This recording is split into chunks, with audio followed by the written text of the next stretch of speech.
এখন আমি ঢাকা বোর্ড ২০২৩ সালের প্রশ্ন নিয়ে আলোচনা করব। এখানে উদ্দীপকে একটি ছক দেওয়া আছে। এই ছকের মধ্যে এ কোম্পানির তথ্য এবং বি কোম্পানির তথ্য দেওয়া আছে এবং উভয় কোম্পানিতে লোহার আকরিকের পরিমাণ দেওয়া আছে 10 গ্রাম এবং উভয় কোম্পানিতে লোহার আকরিকে সালফিউরিক অ্যাসিড যোগ করার পর প্রাপ্ত দ্রবণের পরিমাণ দেওয়া আছে 1 লিটার এবং ট্রাইটেশনের জন্য গৃহীত দ্রবণের পরিমাণ দেওয়া রয়েছে 25 ml এবং এ কোম্পানির জন্য ট্রাইটেশনে ব্যবহৃত বিকারক হিসেবে রয়েছে 4 ml 0.1 মোলার পটাশিয়াম পারম্যাঙ্গানেট এবং বি কোম্পানির জন্য ট্রাইটেশনে ব্যবহৃত বিকারক হিসেবে রয়েছে 12 ml 0.02 মোলার পটাশিয়াম ডাইক্রোমেট। গণাঙ্ক প্রশ্ন দেওয়া আছে উদ্দীপকের এ কোম্পানিতে ব্যবহৃত বিক্রিয়াটি আয়ন ইলেকট্রন পদ্ধতিতে সমতা বিধান করো এবং ঘনাঙ্ক প্রশ্ন দেওয়া আছে উদ্দীপকের কোন কোম্পানির আকরিক হতে আয়রন উৎপাদন বেশি লাভজনক হবে গাণিতিকভাবে বিশ্লেষণ করো। এখন আমি গণক প্রশ্ন সমাধান করব। গণক প্রশ্ন সমাধানের জন্য এ কোম্পানির তথ্যগুলো প্রথমে খেয়াল করি। এখানে এ কোম্পানির ক্ষেত্রে লোহার আকরিকের পরিমাণ দেওয়া আছে 10 গ্রাম এবং এই লোহার সাথে সালফিউরিক অ্যাসিড যোগ করা হয় এবং পরবর্তীতে ট্রাইটেশনের জন্য পটাশিয়াম পারম্যাঙ্গানেট ব্যবহার করা হয়। অর্থাৎ এই কোম্পানিতে মূলত 3টি পদার্থ বিক্রিয়া করে, যথা লোহা, সালফিউরিক অ্যাসিড এবং পটাশিয়াম পারম্যাঙ্গানেট। সুতরাং গ নং প্রশ্ন অনুসারে এই কোম্পানির জন্য আয়রন, সালফিউরিক অ্যাসিড এবং পটাশিয়াম ট্রাইক্রোমেট এই 3টি যৌগের মধ্যে সংঘটিত বিক্রিয়াটির আয়ন ইলেকট্রন পদ্ধতিতে সমতাকৃত করতে হবে। সুতরাং লেখা যায় গ নং প্রশ্নের উত্তর। যেহেতু উদ্দীপকে এ কোম্পানির ক্ষেত্রে লোহার আকরিকের সাথে সালফিউরিক অ্যাসিড যোগ করা হয়, সুতরাং লেখা যায় লোহার আকরিকে সালফিউরিক অ্যাসিড যোগ করলে সংঘটিত বিক্রিয়াটি যথাক্রমে আয়রন এবং সালফিউরিক অ্যাসিড বিক্রিয়া করে ফেরাস সালফেট এবং হাইড্রোজেন গ্যাস উৎপন্ন করে এবং যেহেতু টাইট্রেশনের জন্য এ কোম্পানি পটাশিয়াম পারম্যাঙ্গানেট বিকারক বিক্রিয়া করে, কাজেই প্রাপ্ত ফেরাস সালফেট এবং পটাশিয়াম পারম্যাঙ্গানেট এর অম্লীয় মাধ্যমে সংঘটিত বিক্রিয়াটি হবে যথাক্রমে ফেরাস সালফেট এবং পটাশিয়াম পারম্যাঙ্গানেট এবং সালফিউরিক অ্যাসিড বিক্রিয়া করে ফেরিক সালফেট, ম্যাঙ্গানিজ সালফেট, পানি এবং পটাশিয়াম সালফেট উৎপন্ন করে। এই সংঘটিত বিক্রিয়াটিতে পটাশিয়াম 1+ আয়ন এবং সালফেট 2- আয়নকে দর্শক আয়ন হিসেবে বিবেচনা করে উভয় পক্ষ থেকে দর্শক আয়ন বাদ দিয়ে বিক্রিয়াটির আয়নিক সমীকরণ হবে যথাক্রমে আয়রন 2+ আয়ন এবং পারম্যাঙ্গানেট আয়ন এবং হাইড্রোজেন আয়ন বিক্রিয়া করে আয়রন 3+ আয়ন এবং ম্যাঙ্গানিজ 2+ আয়ন এবং পানি উৎপন্ন করে। এখানে একটু খেয়াল করুন, এখানে বিক্রিয়াটির আয়নিক সমীকরণে আয়রন 2+ আয়ন বিক্রিয়া করে আয়রন 3+ আয়ন উৎপন্ন করে, অর্থাৎ আয়রনের জারণ মান বৃদ্ধি পায়। যদি কোনো মৌলের জারণ মান বৃদ্ধি পায় তাহলে ওই মৌলটির জারণ বিক্রিয়া সংঘটিত হয়। সুতরাং লেখা যায় আয়রন 2+ আয়ন জারণ বিক্রিয়ার মাধ্যমে আয়রন 3+ আয়ন উৎপন্ন করে এবং পারম্যাঙ্গানেট আয়নে ম্যাঙ্গানিজ এর জারণ মান হচ্ছে +7। এটি আমি হিসাব করে দেখাচ্ছি। পারম্যাঙ্গানেট আয়ন, যেহেতু আমরা ম্যাঙ্গানিজের জারণ মান নির্ণয় করব, কাজে ম্যাঙ্গানিজ এর জারণ মানের পরিবর্তে আমরা x বসাই, মাল্টিপ্লাই ম্যাঙ্গানিজ এর পরমাণু সংখ্যা 1, কাজে এখানে আমরা 1 দিলাম, প্লাস অক্সিজেনের জারণ মান হচ্ছে -2 মাল্টিপ্লাই, যেহেতু এখানে 4টি অক্সিজেন পরমাণু রয়েছে কাজে এখানে 4 দিলাম, ইকুয়াল যেহেতু পাওয়ার হিসেবে রয়েছে -1 কাজে ডান পাশে -1 হবে, বা x এর সাথে 1 গুণ করলে x আসে এবং -2 এবং 4 মাল্টিপ্লাই করলে আসে -8 সমান সমান -1, বা x। এখন আমরা ব্র্যাকেটটি উঠাবো, কাজে এই ব্র্যাকেটের ভিতরের অংশের সাথে সামনের চিহ্ন গুণ হবে। ব্র্যাকেটের ভিতরে রয়েছে মাইনাস এবং এখানে রয়েছে প্লাস, প্লাসে মাইনাসে -8 সমান সমান -1, বা x সমান সমান -8কে ডান পাশে নিয়ে গেলে প্লাস হয়, কাজে লেখা যায় -1 + 8, বা x সমান সমান ডান পাশের অংশকে হিসাব করলে পাওয়া যায় +7। সুতরাং লেখা যায় যে পারম্যাঙ্গানেট আয়নে ম্যাঙ্গানিজ এর জারণ মান হচ্ছে 7+। এবং উৎপাদে ম্যাঙ্গানিজ এর জারণ মান হচ্ছে +2। যেহেতু ম্যাঙ্গানিজ এর জারণ মান হ্রাস পেয়েছে, সুতরাং বলা যায় পারম্যাঙ্গানেট আয়নে ম্যাঙ্গানিজ বিজারণ বিক্রিয়া সংঘটিত করে।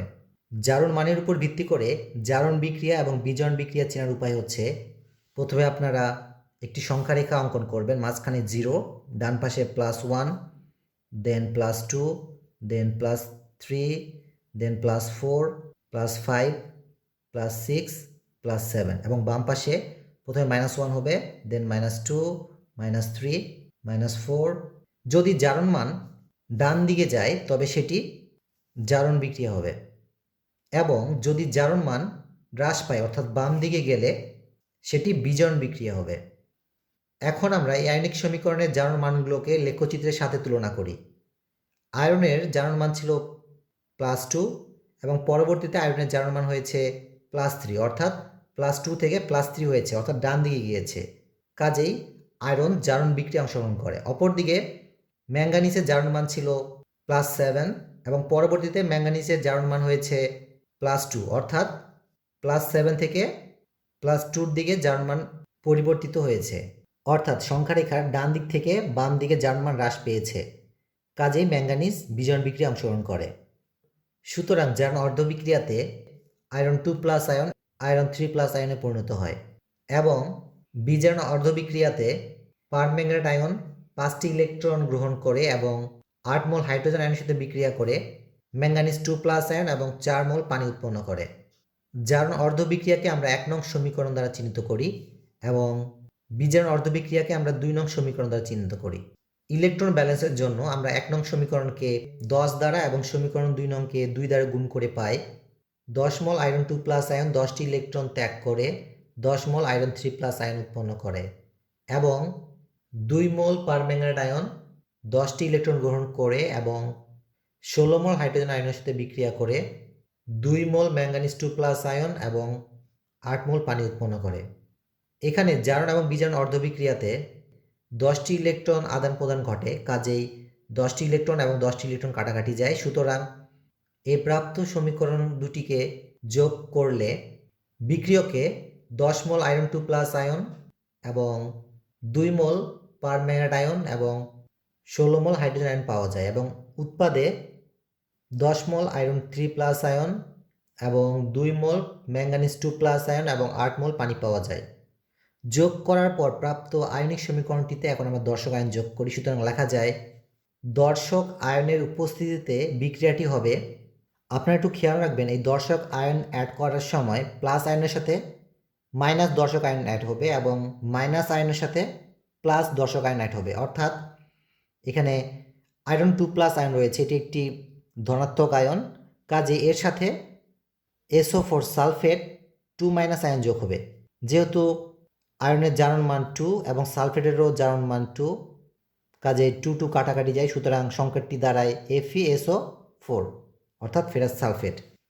কাজে এখানে আমরা ফেরাস সালফেট দেব, এবং যেহেতু 10 মোল ফেরাস আয়ন রয়েছে কাজে এখানে আমরা 10 দিব, প্লাস যেহেতু এখানে পারম্যাঙ্গানেটের মাইনাস আয়ন রয়েছে এবং মাইনাস আয়নের সাথে ধনাত্মক দর্শক আয়ন অর্থাৎ পটাশিয়াম আয়ন যোগ হবে, সুতরাং লেখা যায় পটাশিয়াম এবং ডান পাশে লেখা যায় পারম্যাঙ্গানেট আয়ন। যেহেতু পটাশিয়ামের পাওয়ার 1 এবং পারম্যাঙ্গানেটের পাওয়ার হচ্ছে 1, কাজেই 1 কাটাকাটি যায়, সুতরাং লেখা যায় KMnO4, অর্থাৎ পটাশিয়াম পারম্যাঙ্গানেট। কাজে এখানে আমরা পটাশিয়াম পারম্যাঙ্গানেট লিখব, এবং এখানে যেহেতু 2 মোল পারম্যাঙ্গানেট আয়ন রয়েছে কাজে এখানে আমরা 2 দিব, এবং এখানে হাইড্রোজেনের ধনাত্মক আয়ন রয়েছে এবং ধনাত্মক আয়নের সাথে ঋণাত্মক দর্শক আয়ন অর্থাৎ সালফেট 2- আয়ন যোগ হবে, সুতরাং লেখা যায় হাইড্রোজেন আয়ন এবং এর ডান পাশে SO4। যেহেতু সালফেটের পাওয়ার 2 এবং হাইড্রোজেনের পাওয়ার 1, সুতরাং সংকেতটি হবে হাইড্রোজেন 2 SO4। সুতরাং এখানে আমরা H2SO4 দিলাম, এবং এখানে বিক্রিয়কে 16টি হাইড্রোজেন পরমাণু রয়েছে, কাজে ব্যালেন্সের জন্য এখানে আমরা 8 দিব, কারণ 8-এর সাথে 2 মাল্টিপ্লাই করলে 16 পাওয়া যায়, এবং উৎপাদে আয়রন 3+ আয়ন রয়েছে এবং এর সাথে ঋণাত্মক দর্শক আয়ন অ্যাড হবে, অর্থাৎ সালফেট 2- আয়ন যোগ হবে। সুতরাং প্রথমে আমরা আয়রন দিব এবং ডান পাশে ঋণাত্মক আয়ন অর্থাৎ SO4 দিব। যেহেতু সালফেটের জারণ মান 2 এবং এখানে আয়রনের জারণ মান 3, সুতরাং সংকেতটি দাঁড়ায় ফেরাস সালফেট। সুতরাং লেখা যায় Fe2SO4 3 অর্থাৎ ফেরাস সালফেট। এখানে একটু খেয়াল করুন, উৎপাদে 10টি আয়রন রয়েছে এবং ব্যালেন্সের জন্য এখানে আমরা 5 দিব, কারণ 5-এর সাথে 2 মাল্টিপ্লাই করলে 10 পাওয়া যায়। এবং এখানে ম্যাঙ্গানিজ 2+ আয়ন রয়েছে, এই প্লাস আয়নের সাথে মাইনাস অর্থাৎ ঋণাত্মক দর্শক আয়ন অর্থাৎ সালফেট আয়ন যোগ হবে। সুতরাং সংকেতটি দাঁড়ায় ম্যাঙ্গানিজ SO4। সালফেটের পাওয়ার হচ্ছে 2 এবং ম্যাঙ্গানিজ এর জারণ মান হচ্ছে 2, 2 কাটাকাটি যায়, সুতরাং সংকেতটি দাঁড়ায় MnSO4 অর্থাৎ ম্যাঙ্গানিজ সালফেট। সুতরাং লেখা যায় MnSO4। যেহেতু এখানে 2টি ম্যাঙ্গানিজ আয়ন রয়েছে, কাজে এখানে আমরা 2 দিব, প্লাস 8 মোল পানি। এবং সবার শেষে ধনাত্মক দর্শক আয়ন এবং ঋণাত্মক দর্শক আয়নের সমন্বয়ে গঠিত যৌগটি বসবে। এখানে ধনাত্মক দর্শক আয়নটি হচ্ছে পটাশিয়াম আয়ন এবং ঋণাত্মক দর্শক আয়নটি হচ্ছে সালফেট আয়ন। যেহেতু সালফেটের পাওয়ার 2 এবং পটাশিয়ামের পাওয়ার 1, কাজে সংকেতটি দাঁড়ায় K2SO4 অর্থাৎ পটাশিয়াম সালফেট। সুতরাং এখানে লেখা যায় K2SO4। সুতরাং এই বিক্রিয়াটি হচ্ছে উদ্দীপকের সংঘটিত বিক্রিয়ার আয়ন ইলেকট্রন পদ্ধতিতে সমতাকৃত সমাধান। এখন আমি ঘ নং প্রশ্নের সমাধান করব। ঘ নং প্রশ্নে লেখা আছে উদ্দীপকের কোন কোম্পানির আকরিক হতে আয়রন উৎপাদন বেশি লাভজনক হবে গাণিতিকভাবে বিশ্লেষণ করো। ঘ নং প্রশ্নের সমাধানের জন্য প্রথমে আমরা এই কোম্পানির ক্ষেত্রে উত্তোলনকৃত আয়রনের শতকরা বিশুদ্ধতার হার নির্ণয় করব। সুতরাং লেখা যায় উদ্দীপকের এ কোম্পানির ক্ষেত্রে আকরিকের লোহার পরিমাণ অর্থাৎ আয়রনের পরিমাণ হচ্ছে 10 গ্রাম, যার সাথে সালফিউরিক অ্যাসিড যোগ করার পর দ্রবণের পরিমাণ দাঁড়ায় 1 লিটার অর্থাৎ 1000 মিলিলিটার। যেহেতু উদ্দীপক অনুসারে এই প্রাপ্ত 1 লিটার দ্রবণ অর্থাৎ 1000 ml দ্রবণ থেকে 25 ml দ্রবণ নিয়ে ট্রাইটেশন করা হয়, সুতরাং প্রথমে আমরা ট্রাইটেশনের জন্য গৃহীত 25 ml দ্রবণে লোহার পরিমাণ নির্ণয় করব। সুতরাং লেখা যায় ট্রাইটেশনের জন্য গৃহীত 25 ml দ্রবণে আয়রনের পরিমাণ, যা 1000 ml এ আয়রনের পরিমাণ সমান সমান 10 গ্রাম। সুতরাং 1 ml এ আয়রন এর পরিমাণ 10/1000 গ্রাম। সুতরাং 25 ml এ আয়রনের পরিমাণ সমান সমান হবে 10 × 25/1000 গ্রাম। এটিকে হিসাব করলে পাওয়া যায় 0.25 গ্রাম। এখন আমরা টাইট্রেশনের জন্য ব্যবহৃত বিকারক পটাশিয়াম পারম্যাঙ্গানেট এর ভরের পরিমাণ নির্ণয় করব। সুতরাং লেখা যায় ট্রাইটোশনে ব্যবহৃত বিকারক পটাশিয়াম পারম্যাঙ্গানেট এর ভর অর্থাৎ W = SVm/1000 বা W = এখানে S হচ্ছে মোলারিটির মান, যা উদ্দীপকের দেওয়া আছে 0.1, কাজে এখানে আমি 0.1 দিলাম, মাল্টিপ্লাই V হচ্ছে আয়তনের মান, যা উদ্দীপকে দেওয়া আছে 4 ml, কাজে এখানে 4 দিলাম, এবং M হচ্ছে আণবিক ভরের মান। এ কোম্পানির জন্য বিকারক হিসেবে রয়েছে পটাশিয়াম পারম্যাঙ্গানেট, যার আণবিক ভরের মান 157, কাজে এখানে আমি 157 দিলাম, /1000 বা W = ডান পাশে অংশগুলোকে হিসাব করলে পাওয়া যায় 0.0628 গ্রাম। এখন একটু খেয়াল করুন, টাইট্রেশনের জন্য গৃহীত 25 ml দ্রবণে আয়রনের পরিমাণ হচ্ছে 0.25 গ্রাম এবং এ কোম্পানির জন্য ট্রাইট্রেশনের জন্য ব্যবহৃত বিকারকটি হচ্ছে পটাশিয়াম পারম্যাঙ্গানেট এবং উদ্দীপক অনুসারে 4 ml 0.1 মোলার পটাশিয়াম পারম্যাঙ্গানেট দ্রবণে পটাশিয়াম পারম্যাঙ্গানেট দ্রব্যের ভর হচ্ছে 0.0628 গ্রাম। যেহেতু এই কোম্পানির ক্ষেত্রে লোহার আকরিকের সাথে সালফিউরিক অ্যাসিড এবং পটাশিয়াম পারম্যাঙ্গানেট বিকারক যোগ করা হয়, সুতরাং এই কোম্পানির ক্ষেত্রে সমতাকৃত বিক্রিয়াটি হবে 2 মোল পটাশিয়াম পারম্যাঙ্গানেট এবং 10 মোল ফেরাস সালফেট এবং 8 মোল সালফিউরিক অ্যাসিড বিক্রিয়া করে 5 মোল ফেরিক সালফেট এবং পটাশিয়াম সালফেট এবং 2 মোল ম্যাঙ্গানিজ সালফেট এবং 8 মোল পানি উৎপন্ন করে। এখানে আমরা কম ভরের সাহায্যে অধিক ভরের পরিমাণ নির্ণয় করব, অর্থাৎ পটাশিয়াম পারম্যাঙ্গানেট এর ভরের সাহায্যে প্রয়োজনীয় লোহার ভরের পরিমাণ নির্ণয় করব। এখানে পটাশিয়াম পারম্যাঙ্গানেট এর আণবিক ভরের মান হচ্ছে 157.9, যেহেতু এখানে 2 মোল পটাশিয়াম পারম্যাঙ্গানেট রয়েছে, কাজেই 2 মাল্টিপ্লাই বাই 157.9, এটিকে হিসাব করলে পাওয়া যায় 315.87 গ্রাম। এখানেও খেয়াল করুন, এখানে আমরা ফেরাস সালফেটে অনেক ভরের মান দিব না, যেহেতু আমরা 25 ml দ্রবণে শুধুমাত্র আমরা আয়রনের ভর নির্ণয় করেছি, কাজেই এখানে আমরা শুধু আয়রনের ভরের পরিমাণ হিসাব করব। সুতরাং লেখা যায় 10 মোলের জন্য 10 মাল্টিপ্লাই আয়রনের ভরের মান হচ্ছে 55.85, এটিকে হিসাব করলে পাওয়া যায় 558.5 গ্রাম। আমরা মূলত ঐকিক নিয়মের মাধ্যমে কম ভরের সাহায্যে অধিক ভরের পরিমাণ নির্ণয় করব, অর্থাৎ পটাশিয়াম পারম্যাঙ্গানেট ভরের সাহায্যে আয়রনের ভরের পরিমাণ নির্ণয় করব। সুতরাং বিক্রিয়া অনুসারে লেখা যায় 315.87 গ্রাম পটাশিয়াম পারম্যাঙ্গানেট এর সাথে বিক্রিয়া করে 558.5 গ্রাম আয়রন। সুতরাং 1 গ্রাম পটাশিয়াম পারম্যাঙ্গানেট এর সাথে বিক্রিয়া করে 558.5 ডিভাইড বাই 315.87 গ্রাম আয়রন। সুতরাং 0.0628 গ্রাম পটাশিয়াম পারম্যাঙ্গানেট এর সাথে বিক্রিয়া করে